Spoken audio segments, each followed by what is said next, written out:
Bom, mas eu queria chamar também aqui para participar da nossa conversa a nossa consultora, a doutora Michele Lordelo, ela que é auditora, CEO do Grupo Lordelo, está aqui com a gente. Eu queria dividir, doutora, uma pergunta aqui do Gabriel. O Gabriel Costa de Almeida, ele, né, dá boa tarde a todos, e ele pergunta o seguinte: essa auditoria, que a doutora Michele estava falando aqui sobre a auditoria preventiva trabalhista no bloco anterior, é necessária para empresas terceirizadas, visando evitar problemas futuros?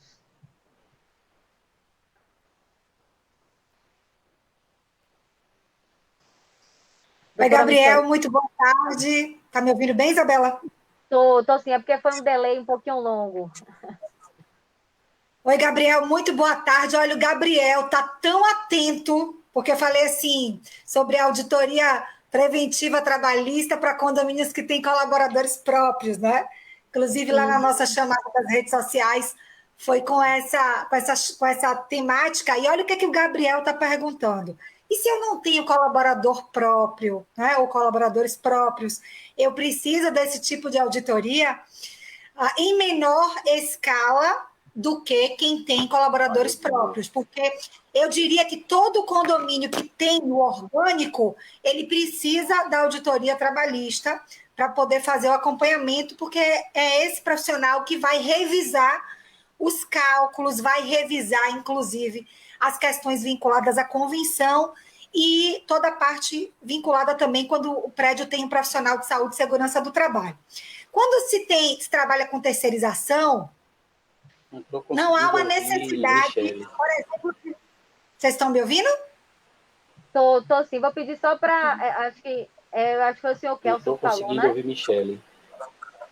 Verifica se é o fone de ouvido, né? Conecta novamente, mas vou pedir para a doutora Michele continuar aqui respondendo. Pode falar, doutora Pois não. Michele. Pois não. Quando se tem os colaboradores terceirizados, então automaticamente tem que existir uma base de procedimentos para o pagamento dessa fatura. Então, quando a administrador, a empresa terceirizada, ela coloca ali à disposição do condomínio esses colaboradores, ela tem que seguir um rito. E esse rito tem que ser acompanhado pelo condomínio. Se esse condomínio entende que não precisa de uma auditoria mensal, ele vai poder criar um escalonamento maior. Ele pode ter uma auditoria por semestre, ou ele pode ter uma vez por ano, para revisar esses procedimentos. Por quê? Porque a questão da solidariedade o condomínio tem para com a terceirizada, ela também existe. Então, é preciso analisar se a terceirizada está cumprindo todos os rigores para com os seus colaboradores, que não são do condomínio, porém estão lotados no condomínio através da cessão de mão de obra, cumprindo ali uma legislação federal, né, tanto a trabalhista, com base na consolidação das leis do trabalho, mas também uma legislação federal, uma instrução normativa da Receita Federal, e as obrigações do condomínio, elas existem, elas não deixam de existir porque ele não tem colaborador próprio. Então, na hora que vai fazer o pagamento dessa terceirizada, tem que ter um checklist do que ela tem que apresentar.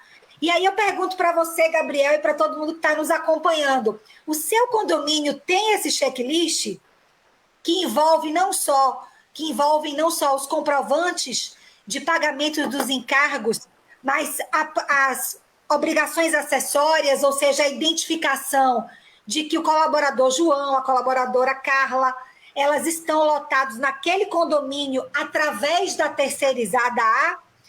Além disso, eu falei no primeiro bloco sobre a questão dos equipamentos de proteção individual. Não é porque o colaborador não é do condomínio que não tem aqui o condomínio exigir que a terceirizada tenha o seu fiscal, o seu gestor de mão de obra para fazer o acompanhamento do uso dos equipamentos. Então, o condomínio ele precisa pensar se eu tenho procedimentos anotados e que tem ali um processo instituído, isso está sendo seguido, ele vai provavelmente não ter uma necessidade mensal de ter auditoria trabalhista. Agora, vem a ressalva.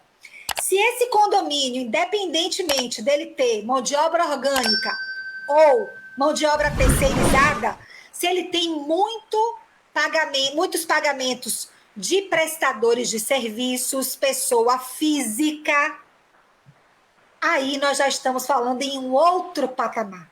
Por quê?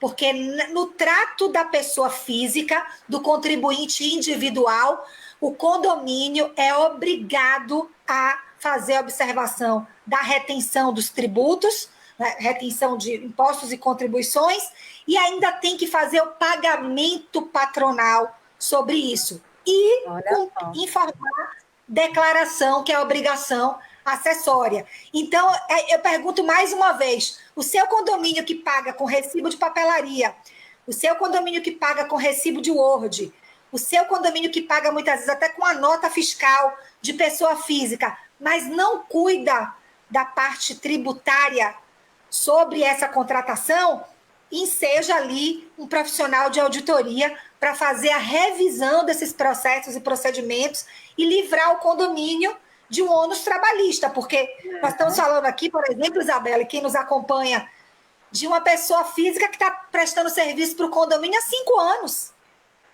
De uma pessoa física que é problema mesmo. O condomínio. Será que a conexão? Então, essa contratação ela tem um risco enorme. Essa contratação ela tem um risco enorme, por menor que seja o valor desse recibo. Então, a auditoria trabalhista ela vem dar esse suporte nesses pilares, do orgânico, da terceirizada, que talvez não precise ser mensal, mas em se tratando de pessoa física, aí sim nós temos que pensar que é um serviço necessário. Excelente, doutora. Acho que mais do que respondido, né, Gabriel? Participe mais conosco aqui.